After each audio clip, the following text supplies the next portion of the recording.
Hi friends, ഇന്ന് നമ്മൾ പോകുന്നത് കുങ്കിച്ചിറ മ്യൂസിയത്തിലേക്കാണ്. എല്ലാവർക്കും തലയ്ക്കൽ ചന്തുവിൻ്റെയും കൊടുമല കുങ്കിയുടെയും മണ്ണിലേക്ക് സ്വാഗതം. മലബാറിലെ തന്നെ ഏറ്റവും വലിയ മ്യൂസിയമാണിത്. വയനാടിൻ്റെ ചരിത്രവും ജൈവ കാർഷിക പൈതൃകങ്ങളുമെല്ലാം തൊട്ടറിയുന്ന വിധത്തിൽ സജ്ജീകരിച്ച മ്യൂസിയം വിദ്യാർത്ഥികൾക്കും ഗവേഷകർക്കും സഞ്ചാരികൾക്കും ഒരുപോലെ ഹൃദ്യമാണ്. നമ്മുടെ ഭവനങ്ങളിലെ സ്വീകരണമുറി എന്ന പോലെ ഇവിടേക്ക് കടന്നു വരുന്ന ഓരോ വ്യക്തിയെയും സ്വീകരിക്കുന്നത് ഈ രണ്ട് കൊച്ചു കുടിലുകളാണ്. വയനാട്ടിലെ ആദിമ മനുഷ്യരുടെ ഭവന നിർമ്മാണ മാതൃക ഇതായിരുന്നു. മെഴുകിയ തറയും വൈക്കോൽ കൊണ്ട് മേഞ്ഞ മേൽക്കൂരയും അവർ പഴയകാലത്ത് ഉപയോഗിച്ചിരുന്ന വിളക്കും എല്ലാം അതുപോലെ തന്നെ രൂപകൽപ്പന ചെയ്തെടുത്തിരിക്കുന്നു.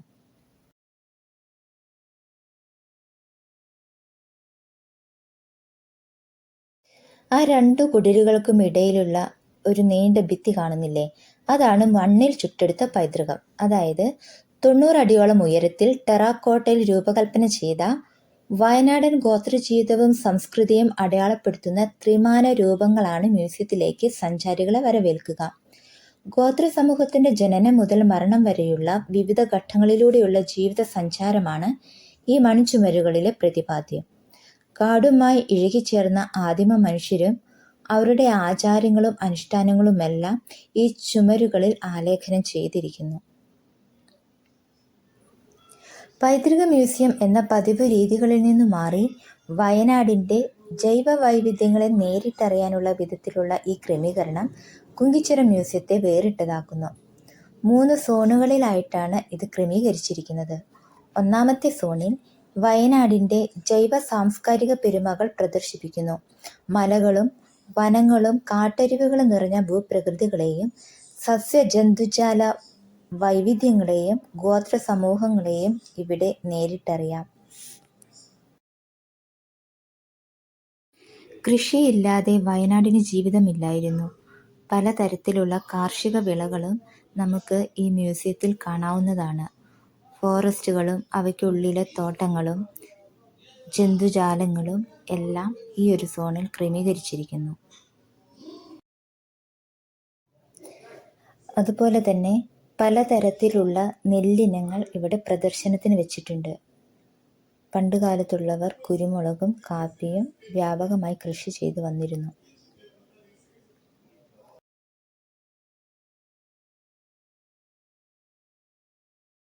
പ്രകൃതിയുടെ താളം എന്ന ഉള്ളടക്കത്തിൽ തയ്യാറാക്കിയിട്ടുള്ള മൂന്നാമത്തെ സോണിൽ വയനാട്ടിലെ ഊരുകളും അവയുടെ നിലനിൽപ്പും ഉപജീവനം, വംശീയ വൈദ്യം എന്നിവയെല്ലാം വിശദമാക്കുന്നു.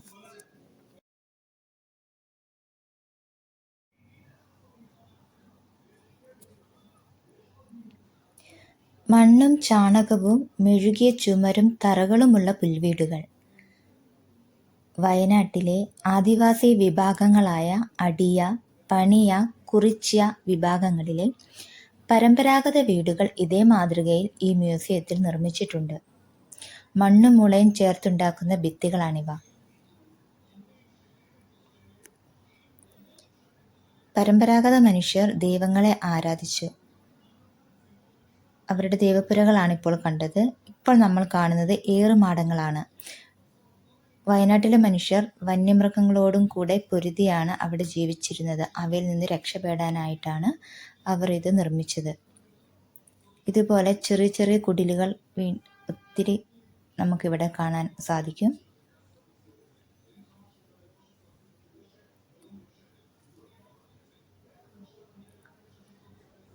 അതുപോലെ തന്നെ അവരുടെ വീടിൻ്റെ ഒരു ഘടനയാണ്, നമ്മുടെ പ്ലാനൊക്കെ വരയ്ക്കുന്ന പോലുള്ള ഒരു ഘടനയാണ് ഇവിടെ കാണിച്ചിരിക്കുന്നത്. വീണ്ടും നമ്മൾ മുമ്പോട്ട് നടക്കുമ്പോൾ നമുക്ക് കാണാം അവിടെ നെല്ലിൻ്റെ വിവിധ ഇനങ്ങൾ പേരെഴുതി ഇങ്ങനെ തരം തിരിച്ച് വെച്ചിട്ടുണ്ട്. അതേപോലെ തന്നെ സ്ക്രീനിൽ അവിടെ ഞാറ് നടൽ, കൊയ്യൽ അങ്ങനത്തെ കാര്യങ്ങൾ നമുക്ക് ക്ലിയർ ആയിട്ട് കാണാൻ കഴിയും.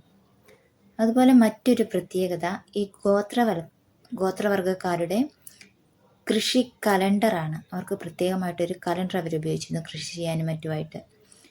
പിന്നെ അവർ കൃഷിക്കായി ഉപയോഗിച്ചിരുന്ന അവരുടെ ഉപകരണങ്ങൾ, കൊട്ട, അതുപോലെ നായാട്ടിനൊക്കെ ഉപയോഗിച്ചിരുന്ന അമ്പ്, വില്ലുകൾ, അങ്ങനത്തെ പഴയ ഒത്തിരി സാമഗ്രികൾ അവിടെ പ്രദർശനത്തിനായിട്ട് വെച്ചിട്ടുണ്ട്. മൃഗങ്ങളിൽ നിന്ന് രക്ഷ നേടുന്ന അല്ലെങ്കിൽ മൃഗപരിപാലനം, അങ്ങനെ അവരുമായി ബന്ധപ്പെട്ട എല്ലാ കാര്യങ്ങളും തന്നെ ഈ മ്യൂസിയത്തിൽ നമുക്ക് കാണാനായിട്ട് സാധിക്കും.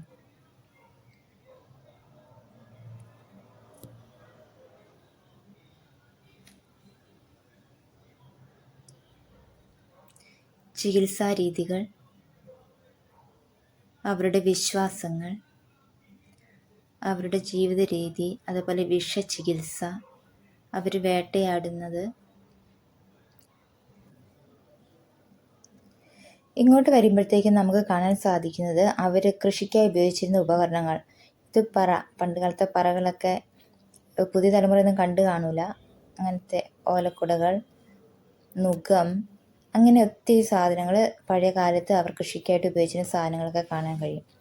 ഇനി സോൺ 2 ആണിത്, ഗോത്ര പൈതൃകം.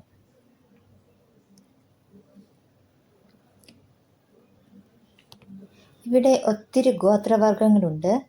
അതിലൊന്ന് ഞാൻ പറയാം. മാവേലി മണവ തെയ്യത്തിനെ ചതിച്ച് മണ്ണ് മോഷ്ടിച്ച ദേവന്മാർ ആ മണ്ണ് കൊണ്ട് മനുഷ്യരൂപങ്ങളെ സൃഷ്ടിച്ചെങ്കിലും അവയ്ക്ക് ജീവനുണ്ടായില്ല. ദേവന്മാർ ഭീകരരൂപികളായ മാളിയെ കൊണ്ടുവന്ന് അവരെ ഭയപ്പെടുത്താൻ നോക്കി.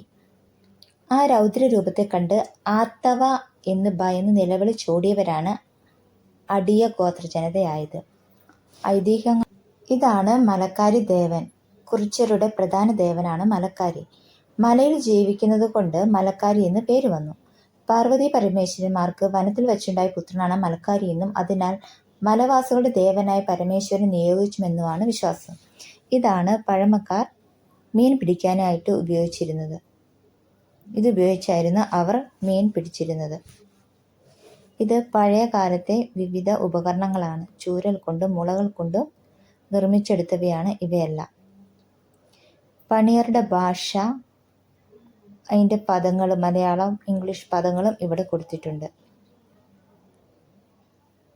കുറിച്യരുടെയും അടിയരുടെയും എല്ലാവരുടെയും ഭാഷയും അവർ ദിവസവും ഉപയോഗിക്കുന്ന വാക്കുകളുമാണ് ഇവിടെ കൊടുത്തിരിക്കുന്നത്, നമുക്ക് കാണാൻ കഴിയുന്നത്. അതുപോലെ കാട്ടുനായ്ക്കാരുടെ ഭാഷ,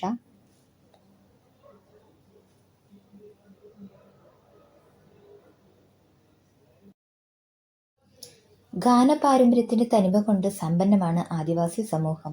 പണിയെടുക്കുമ്പോഴും കാലിമേയ്ക്കുമ്പോഴും കുഞ്ഞിനെ ഉറക്കുമ്പോഴും ശവസംസ്കാര സമയത്തുമെല്ലാം ആലപിക്കുന്ന ഗാനങ്ങൾ ഇവർക്കുണ്ട്. കൃഷിപ്പാട്ടുകൾ, അനുഷ്ഠാന ഗാനങ്ങൾ, വടക്കൻ പാട്ടുകളുടെ സ്വാധീനമുള്ള കഥാഗാനങ്ങൾ, മരണാനന്തര ചടങ്ങുകൾക്ക് അനുബന്ധിച്ചുള്ള പാട്ടുകൾ എന്നിവ വയനാടൻ ഗോത്ര സംഗീതത്തിൽപ്പെടുന്നവയാണ്. ഇവിടെ നമ്മൾ കാണുന്നത് ഓരോ ഗോത്രവർഗക്കാരുടെ ആചാര അനുഷ്ഠാനങ്ങളാണ്. വിവാഹം, കുഞ്ഞുണ്ടാകൽ, അവരുടെ കാർഷിക ആഘോഷം, ആഹ്ലാദകല, അങ്ങനെ ഒത്തിരി അവരും അവരുടെ ജീവിതവുമായി ബന്ധപ്പെട്ടിട്ടുള്ള കാര്യങ്ങൾ ഇവിടെ പ്രതിപാദിക്കുന്നു.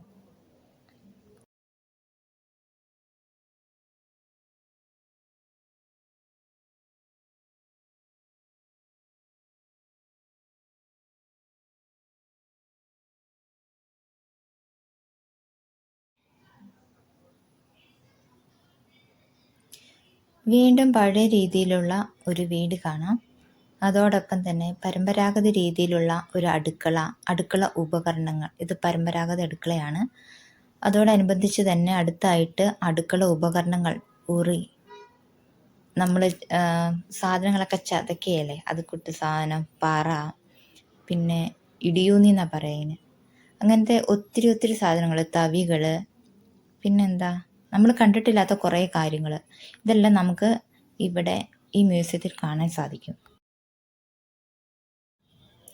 ഇവിടേക്ക് വരുമ്പോൾ അവർ പഴയകാല ആദിമ മനുഷ്യർ ഉപയോഗിച്ചിരുന്ന അവരുടെ ഭക്ഷ്യവസ്തുക്കളാണ് ഇവിടെ പ്രദർശനം വെച്ചിരിക്കുന്നത്.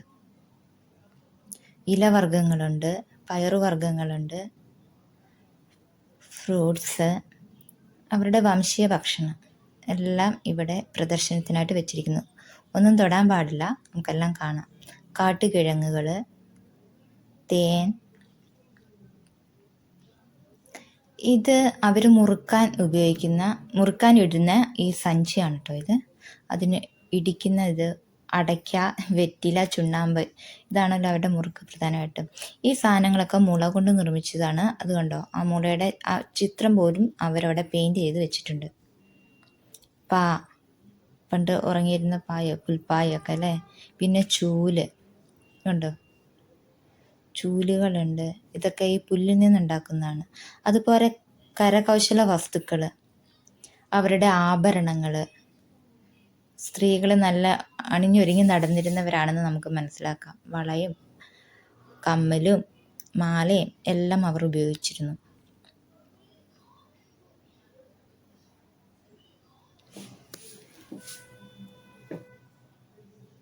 അതുപോലെ അവരുടെ വസ്ത്രധാരണം, വിവാഹ ചടങ്ങുകൾ, ആചാര അനുഷ്ഠാനങ്ങൾ, അവരുടെ ജനനം, കുഞ്ഞുങ്ങളെ തൊട്ടിയിലിട്ട് ഉറക്കിയിരുന്നത്, അവർ വെള്ളം തിരണ്ട് കല്യാണം കേട്ടോ അത്. പിന്നെ അവരുടെ അയൽക്കൂട്ടങ്ങൾ പോലത്തെ, ഇപ്പോഴത്തെ അയൽക്കൂട്ടം എന്നൊക്കെ പറയാം, വിവാഹങ്ങൾ, കാര്യങ്ങൾ, ഒന്നിച്ചുള്ള അവരുടെ ഗ്യാതറിങ്. ഇത് ശവം സംസ്കരിക്കുന്നത്, മരണശേഷം കുഴിയെടുത്ത് ഇതാ മണ്ണിട്ട് മൂടി 3 കല്ല് അതിൻ്റെ മുകളിൽ വെക്കുന്നു. പിന്നെ ഇതൊക്കെ കാണിച്ചിരിക്കുന്ന ലവകുശ ടെമ്പിള്, അങ്ങനത്തെ കുറച്ച് വയനാടിനെ പറ്റിയുള്ള കുറച്ച് കാര്യങ്ങളാണ്. ചെതലയത്ത് സീതാദേവി, അമ്പുകുത്തിമല, അതിനെക്കുറിച്ചുള്ള കുറേ കാര്യങ്ങളൊക്കെ ഇവിടെ പ്രതിപാദിക്കുന്നുണ്ട്. അപ്പോൾ ഇവിടുത്തെ സന്ദർശന സമയം പറയാം.